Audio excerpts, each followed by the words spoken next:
This video is about the third skill artists use when drawing, observing angles and proportions. This concept is so important I've spread these ideas over multiple parts to keep it from being too long. This part is about perspective. If you want to see my overview of all 5 drawing skills, check out this video. We most often think of angles and proportions when we think of perspective drawing. It seems mechanical. But actually, perspective is the thing that makes our drawings feel right and believable. When Vincent van Gogh was learning to draw, he said about perspective, you have to know it just to be able to draw the least thing. So, do you need to learn all that stuff about vanishing points and use rulers and make it all technical? For now, not really. When you're learning to drive a car, you don't need to know how it was built and all the details of how the engine works. You can make your drawings appear realistic in perspective just by carefully observing the angles in front of you and how they compare to the horizontal and vertical edges of the paper. Of course, as time goes on, the more you learn about perspective, the better you'll get. As an artist, you'll always be learning. But for now, your attention should be on learning to carefully observe angles and accurately place them in your drawing. As you do, you'll automatically be capturing a believable feeling of perspective. When drawing from observation, if you can't see it, you can't draw it. It sounds like I'm stating the obvious. Duh. What I mean is, when we're beginning artists, our dominant logical brain is fighting with our visual brain so much it's preventing us from truly seeing what's in front of us, especially with perspective. There are things we think we know that conflict with what we're looking at. For instance, we know floors are flat and join walls at right angles. If you're looking straight at a wall, the shapes of doors and windows are rectangles, and the corners are at right angles. If you have any experience with carpentry, you know how important these right angles are. But if you hold a pencil at horizontal or vertical and glance around you right now, you'll see angles are all over the place, mostly not at right angles. So what's going on? When you look at anything other than straight on and extend those parallel lines of the floor and ceiling, you'll see that they converge at a single point that is at your eye level. If you're outside and have a clear view of the horizon, that vanishing point will be on the horizon. That's why in learning about perspective, you'll hear about the horizon line and eye level line. Even though they're interchangeable, it's easier to think of horizon line when you can actually see the horizon. Otherwise, eye level makes more sense. It's easy to find the eye level line because that's the line where the floor and ceiling lines converge. It's especially easy to see if there are horizontal lines on the walls. When the ceiling and floor lines converge, look for horizontal lines on that wall. A perfectly horizontal line will be at the eye level line. The images I'm using in this video are from Pexels, the free stock image website. They're not a sponsor, just a great resource when you're looking for something to practice drawing. On their website, I searched for interior. Images in one-point perspective have a balanced feeling because generally all the angled lines converge at a single point, and the wall directly facing the viewer has lines that are parallel to the edges of the paper. These are the simplest perspective images to draw. To actually see where, on the eye level line, all the lines converge in your reference photo, lightly extend the ceiling and floor lines until they cross at the same point. This is a good way to double-check your measurements because if they don't converge at the same point, it's because your measurements are off. Slow down and remeasure until they do converge, or get as close as you can.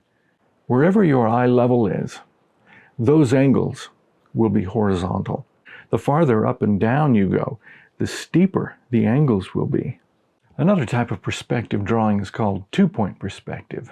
This is where the floor and ceiling lines converge in 2 separate vanishing points, often lying way outside the edges of the paper. These images have a much more dynamic feeling because of all the diagonal lines. If you notice, the floor and ceiling lines don't match the horizontal edges of your paper you know it's not 1-point perspective and is most likely 2-point. There are also perspective images that are made up of 3 or more vanishing points.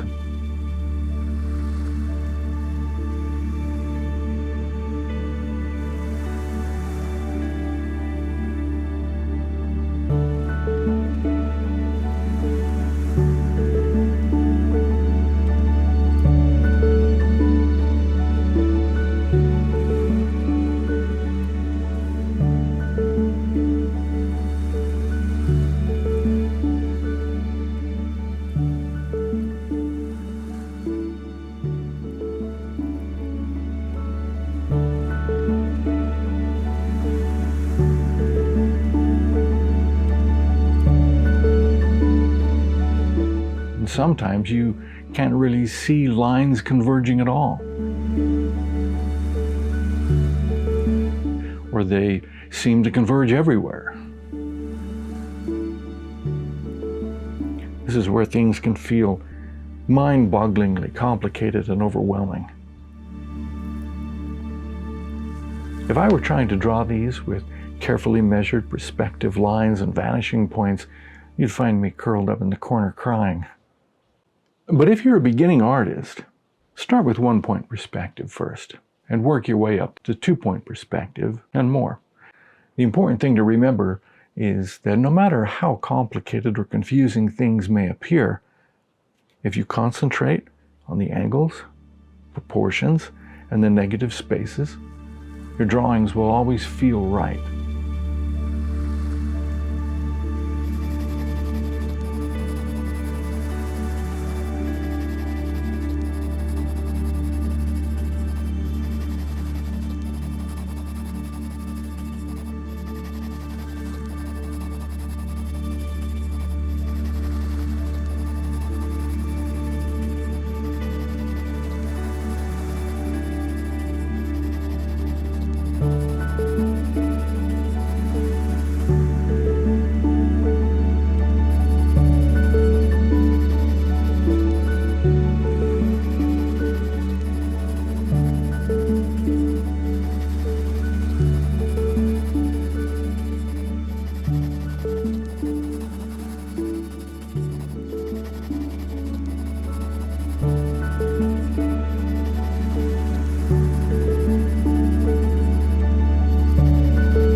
Here are some helpful pointers when you're making your perspective drawings.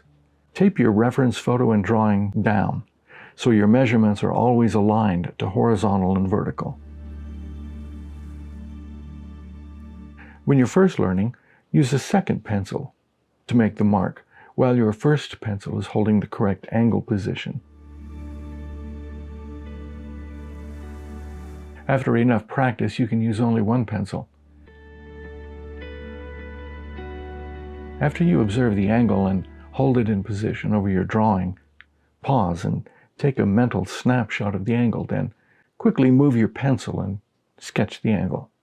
Go back and carefully remeasure and recheck. Make adjustments if needed. When you're practicing drawing in perspective, pay attention to your feelings of frustration when your drawing doesn't look right. It's because the logical side of your brain will be fighting and trying to make you draw what it thinks instead of what you're actually seeing.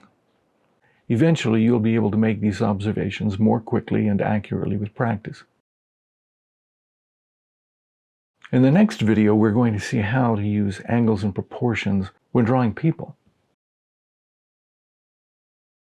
If you want a more in-depth look at these drawing skills and more exercises, I highly recommend the book Drawing on the Right Side of the Brain by Betty Edwards. These ideas aren't exclusive to this book. They've been around for many years. But this book pulls together all these ideas and can have a huge impact on your learning to draw. Just to be upfront, this book and author aren't a sponsor. I just wanted to share it with you. On my channel, my videos cover resources, inspiration, and tutorials for artists. Like and subscribe, and I'll let you know when new videos are available. If you found it helpful, please share it with any of your friends who are learning to draw. Thanks for watching.